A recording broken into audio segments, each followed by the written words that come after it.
Perú no tiene una cocina. Perú tiene un imperio gastronómico montado sobre 3000 años de historia. 3 pisos ecológicos, media docena de inmigraciones que llegaron con hambre y una capacidad para pelearse por la autoría de cada plato que no tiene rival en el continente. Aquí todo es el mejor plato del mundo, todo se disputa con alguien y todo, absolutamente todo, se hace mejor en casa de la abuela que en cualquier restaurante con estrellas. Te van a decir que la comida peruana es la mejor del planeta y lo más molesto es que tienen argumentos de sobra. Pero debajo de ese orgullo nacional blindado hay guerras abiertas con Chile, con Ecuador, entre la costa y la sierra, y entre tu tía y la mía por si el ceviche lleva la cebolla así o asá. Así que siéntate, que esto va para largo y empieza, cómo no, por un pescado crudo. Porque hablar de Perú y no empezar por el ceviche sería como empezar una misa por el final. El ceviche es la bandera comestible del país. Pescado blanco fresquísimo, cortado en cuadrados y cocinado no con fuego sino con ácido, con el zumo de esa lima peruana que ellos llaman limón y que no te vas a atrever a discutir. Más cebolla roja en pluma, ají limo, cilantro, sal y el punto justo de picante que te despierta zonas del cerebro que no sabías que tenías. Y aquí empieza la primera guerra, porque el ceviche moderno se marina apenas unos minutos. Casi un beso del ácido al pescado, mientras que si dejas ese pescado nadando en limón media hora, como se hacía antes, ya no tienes ceviche. Tienes una goma blanca por la que un peruano de hoy te mira como si hubieras insultado a su madre. El ancla absurda es la leche de tigre, ese jugo lechoso y feroz que queda en el fondo del plato, que en vez de tirarlo lo levantan como un trofeo y se lo beben. Y por si la cosa dentro de casa fuera poco, están los vecinos. Porque Ecuador hace su propio ceviche, pero lo ahoga en jugo. A veces con salsa de tomate, cosa que para el peruano es directamente un crimen de guerra culinario. Y Chile, que reclama unas cuantas cosas más de las que hablaremos, también tiene su versión y también recibe su ración de desprecio limeño. Aún así, cuando te sientas frente a un buen ceviche a mediodía, porque de noche no se come, que eso es otra norma sagrada, entiendes que todo ese fanatismo nace de algo tan simple como querer al pescado del día tratado con respeto. Y ya que tienes el vaso de leche de tigre en la mano, hablemos de él como lo que es, un plato en sí mismo. La leche de tigre es el jugo del ceviche servido solo, en vaso, muchas veces con trocitos de pescado y un poco de todo lo que llevaba el plato, y el peruano le atribuye poderes que ningún estudio ha confirmado jamás. Es resucitador de muertos, cura de resaca infalible y afrodisíaco reconocido por la sabiduría popular, todo a la vez, servido en la cevichería a las 11 de la mañana, al que llegó tocado de la noche anterior. El ancla es esa. El señor con gafas de sol a media mañana bebiéndose un vaso de leche de tigre como quien toma una medicina amarga pero necesaria. Nadie te va a explicar la química de por qué funciona, entre otras cosas porque no la hay, pero funciona porque la fe cura, y en Perú, la fe se sirve en vaso corto. Y ya que seguimos pegados al mar, la costa guarda otro tesoro para el que no termina de fiarse del pescado crudo, la jalea, que es una montaña de pescado y mariscos rebozados y fritos hasta quedar crujientes, servidos sobre una cama de yucas fritas y coronados con esa salsa criolla de cebolla, limón y ají que el peruano le pone encima a medio recetario nacional. El ancla es el montón mismo, ese exceso generoso pensado para compartir, en el que nadie sabe muy bien por dónde empezar a atacar. Es de la costa, la hermana frita del ceviche, la prueba viviente de que el mismo pescado que a mediodía se come crudo por la tarde, se come rebozado sin el menor remordimiento y con la misma devoción. Y con una jalea humeante en el centro de la mesa y unas cervezas bien frías alrededor, entiendes de golpe que en Perú comer es antes que ninguna otra cosa, un asunto colectivo que no se disfruta a solas. Y hablando de cosas líquidas que despiertan pasiones nacionales y algún que otro conflicto diplomático, tenemos que hablar del pisco, porque es imposible no hacerlo. El pisco es un aguardiente de uva transparente, destilado sin envejecer en madera, y el peruano tiene sobre él una certeza absoluta e innegociable, que el pisco es peruano y punto, que incluso hay un puerto y un valle que se llaman Pisco, y que quien diga lo contrario está robando.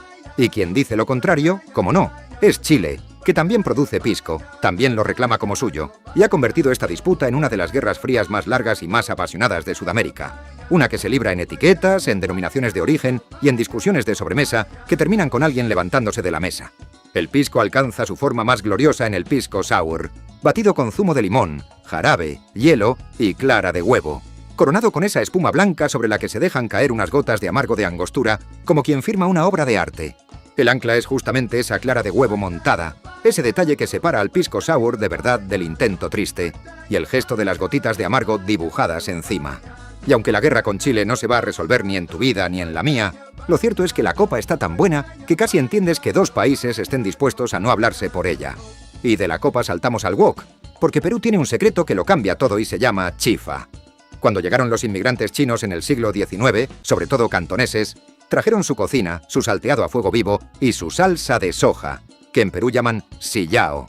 Y de esa mezcla nació el lomo saltado, que es probablemente el plato que mejor explica al país entero. Tienes tiras de lomo de ternera salteadas en wok bien caliente con cebolla, tomate, ají y un chorro generoso de sillao. Y hasta ahí todo normal, hasta que llega el golpe maestro que solo se le podía ocurrir a este país, que lo sirven con arroz blanco y con papas fritas a la vez, en el mismo plato, 2 hidratos de carbono cogidos de la mano sin ningún complejo. El ancla es esa, el arroz y las patatas fritas conviviendo en paz en un mismo plato, mientras el resto del mundo debate cuál de los dos elegir. Es de Lima, es hijo de la fusión chino-peruana, y es la prueba de que cuando dos cocinas se encuentran sin prejuicios, pasa algo grande. Los puristas de otros lugares miran ese doble carbohidrato con horror, y el peruano les responde con la boca llena y una sonrisa. Porque ¿quién eres tú para decirle que sobra algo? Y ya que el wok está caliente, no nos movemos de la chifa para el arroz chaufa, que es el arroz frito peruano, otra herencia cantonesa adaptada hasta volverse local. La palabra misma viene del chino, de ese chao fan que significa arroz salteado, y en Perú se convirtió en chaufa y se quedó a vivir para siempre. Arroz salteado en wok con sillao, tortilla de huevo en tiras, cebolleta y lo que haya, pollo, cerdo, mariscos o los tres, con ese sabor ahumado del wok que en Perú llaman con toda seriedad el sabor del wok, como si fuera un ingrediente más. El ancla es esa, que el chaufa de verdad tiene que oler a wok bien quemado, y si no lo tiene, algo se hizo mal. Es el arroz del día siguiente convertido en fiesta, y en cada casa peruana el domingo hay alguien reciclando el arroz sobrante en un chaufa que nadie va a reconocer que está mejor que muchos de restaurante.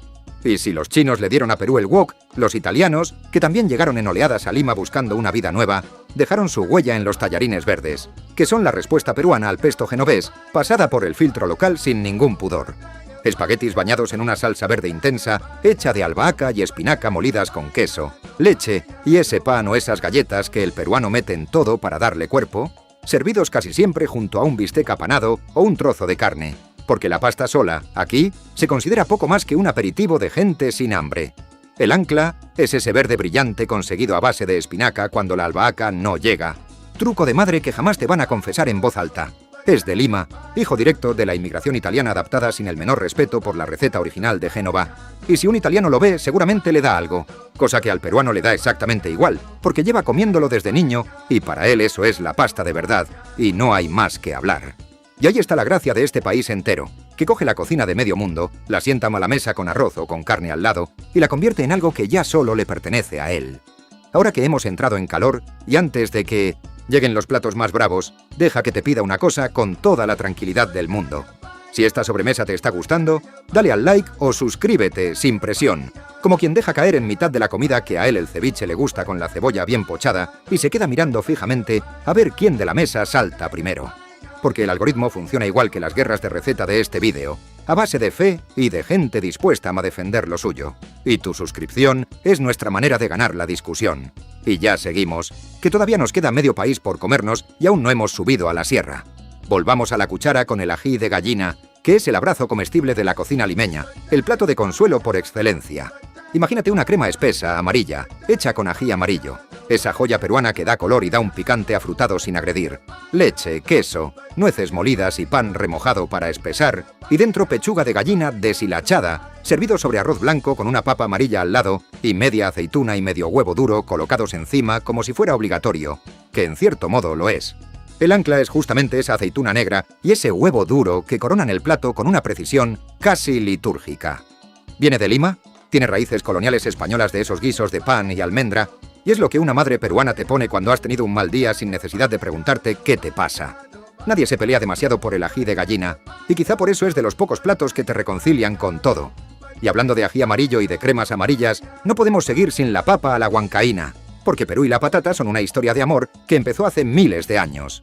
Este país cultiva algo así como 3000 variedades de patata, un dato que el peruano te suelta con el mismo orgullo con el que otros enseñan el título de la universidad, y la papa a la huancaína es su homenaje más popular. Patatas amarillas cocidas y cortadas, bañadas en una salsa cremosa de ají amarillo, queso fresco, leche, y aquí viene lo bueno, galletas de soda para espesarla, servidas sobre hoja de lechuga con el huevo duro y la aceituna de rigor. El ancla es esa galleta salada disuelta en la salsa, el truco humilde que la hace sedosa. Se llama huancaína por Huancayo, en la Sierra Central, y hay una leyenda que la sitúa entre las mujeres que cocinaban para los obreros del ferrocarril. aunque como con todo plato bueno, hay 3 versiones del origen y cada una tiene defensores dispuestos a discutir. Y cuando la pruebas entiendes que un país capaz de hacer esto con una patata y unas galletas se ganó a pulso el derecho a presumir. Y ya que estamos con la patata amarilla, subimos la apuesta con la causa limeña, que es arquitectura comestible. Coges puré de papa amarilla amasado con ají amarillo y limón hasta que tiene cuerpo, y lo montas en capas como un pastel salado, una capa de masa, un relleno de pollo o atún o marisco con mayonesa, aguacate y otra capa de masa encima, todo bien frío y bien prensado.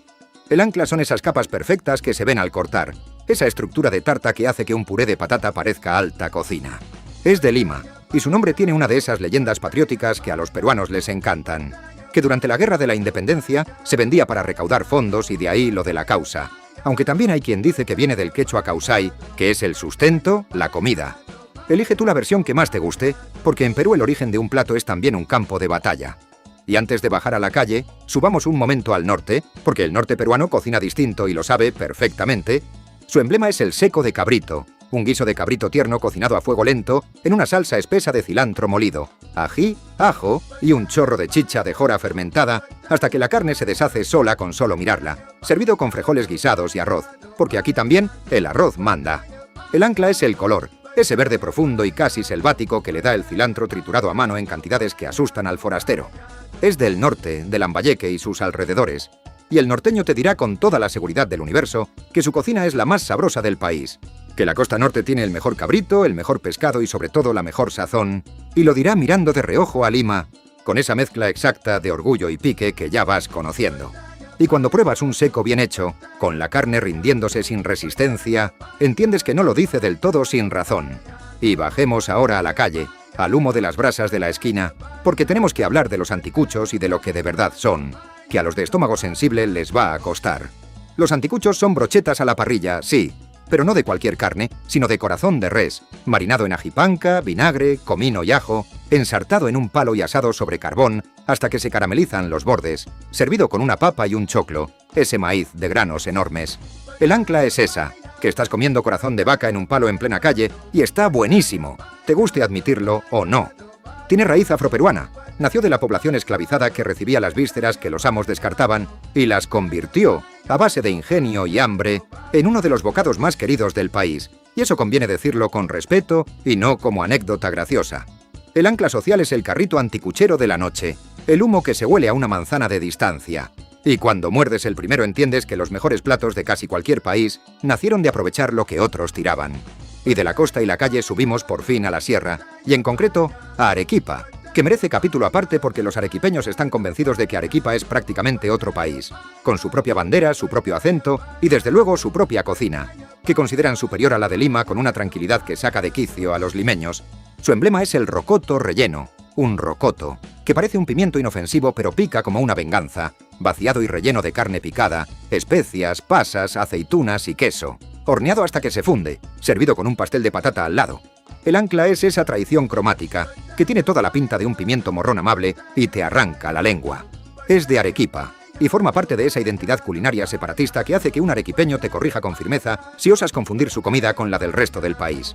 Y aunque piquen tanto por dentro como por fuera, hay que reconocerles que defienden lo suyo con una coherencia admirable.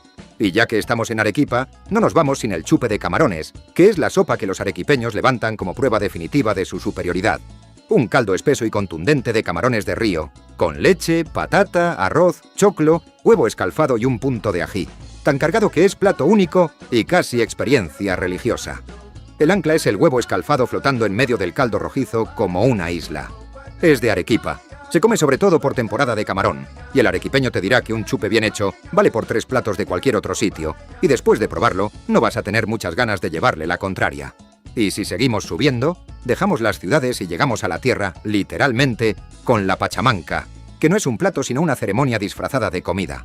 Se cava un hoyo en el suelo, se calientan piedras al fuego, y dentro de ese horno de tierra se meten carnes marinadas, patatas, camotes, habas, choclo y todo envuelto en hojas. Se tapa con tierra y se deja que la Pachamama, la madre tierra, cocine despacio. El ancla es esa, que tu comida se está haciendo enterrada bajo tierra con piedras al rojo mientras tú esperas alrededor. Viene de los Andes, tiene siglos de raíz precolombina y sentido ritual de agradecimiento a la tierra, y no es algo que hagas un martes cualquiera, es reunión, Es fiesta, es comunidad cavando un agujero juntos. Y cuando abren la tierra y sale el vapor con olor a hierbas y carne, entiendes que hay comidas que alimentan bastante más que el estómago. Y ahora el momento que todo extranjero teme y que ningún vídeo honesto sobre Perú puede saltarse: el cuy. Sí, el cuy es el conejillo de Indias, ese que en otros países vive en una jaula con nombre de mascota. Y en los Andes se cría, se cocina y se come desde hace miles de años, mucho antes de que a nadie se le ocurriera hacerlo mascota. Se hace asado o frito, muchas veces entero, y ahí está el ancla que descoloca al turista, que te lo sirven completo, con sus patitas y a veces con los dientecitos a la vista, mirándote de vuelta desde el plato. Es de la Sierra Andina, es fuente de proteína desde tiempos preincaicos, y para el andino es comida de celebración, de fiesta patronal, no la rareza morbosa que ve el de fuera. El de fuera hace la foto y pone cara, y el andino se ríe, porque para él lo raro es encariñarse con la cena. Y hay más matices de los que el turista se imagina, porque en Arequipa lo prefieren frito y crujiente, el llamado cuichactado, aplastado con una piedra sobre la sartén hasta que la piel truena, mientras que en Cusco y el altiplano lo quieren asado entero girando sobre las brasas, y cada zona defiende su método con la misma pasión con la que la costa defiende su ceviche. En las fiestas patronales del sur andino no falta jamás. Es plato de honor, de padrino, de celebración grande. Y comértelo es también participar de una tradición que lleva ahí desde mucho antes de que llegara ningún español con sus gallinas y sus cerdos. Y en el fondo, tiene toda la razón del mundo. Y crucemos ahora la cordillera hacia el otro Perú, el verde, el que casi nadie tiene en la cabeza y que es media superficie del país, la Amazonía. Ahí manda el juane, una bola de arroz guisado con gallina, huevo y aceitunas, envuelta y cocida dentro de una hoja de bijao, que se come sobre todo en la fiesta de San Juan. El ancla es ese paquete verde que desenvuelves como un regalo humeante.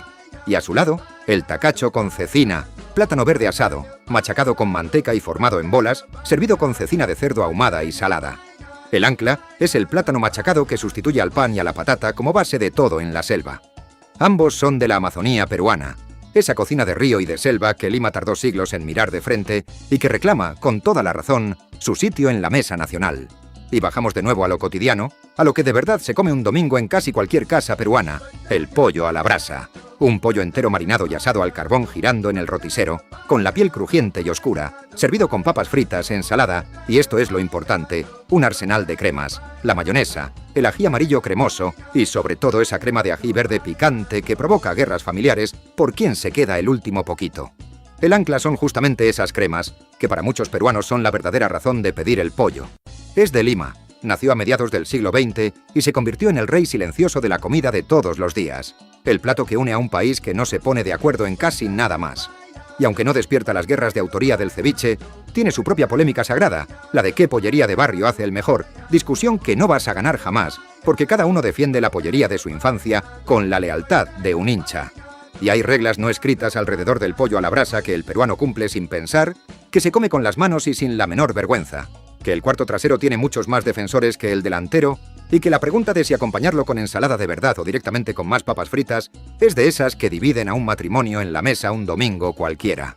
Nació en un país que no se pone de acuerdo en casi nada y aún así consiguió lo imposible, que de norte a sur, rico o pobre, costa, sierra o selva, todos coincidan por una vez en una sola cosa: que un domingo con pollo a la brasa en el centro de la mesa es, sin discusión posible, un domingo que salió bien.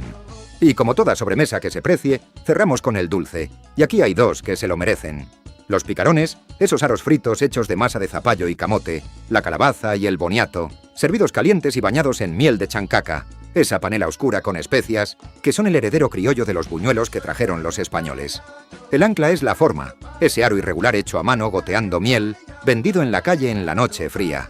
Y el suspiro a la limeña, un postre tan dulce que se ríe de tu dentista, manjar blanco, que es dulce de leche, coronado con un merengue al oporto, tan empalagoso y tan hermoso que le pusieron ese nombre porque, dicen, es suave y dulce como el suspiro de una mujer.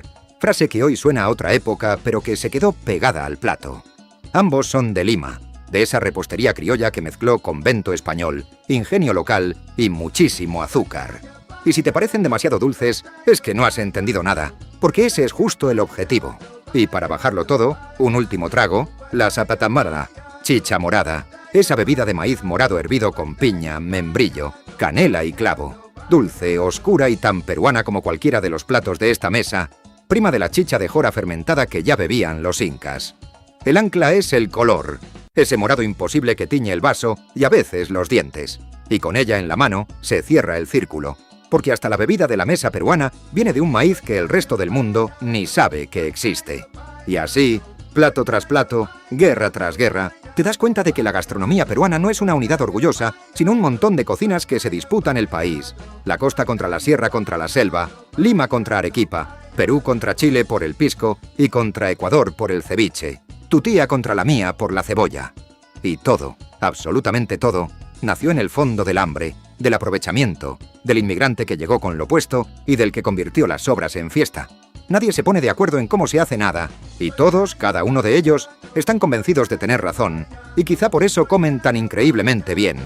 Podríamos seguir con 20 platos más y no acabaríamos, así que mejor lo dejamos aquí, con la mesa a medias y la discusión abierta, que es como se queda siempre.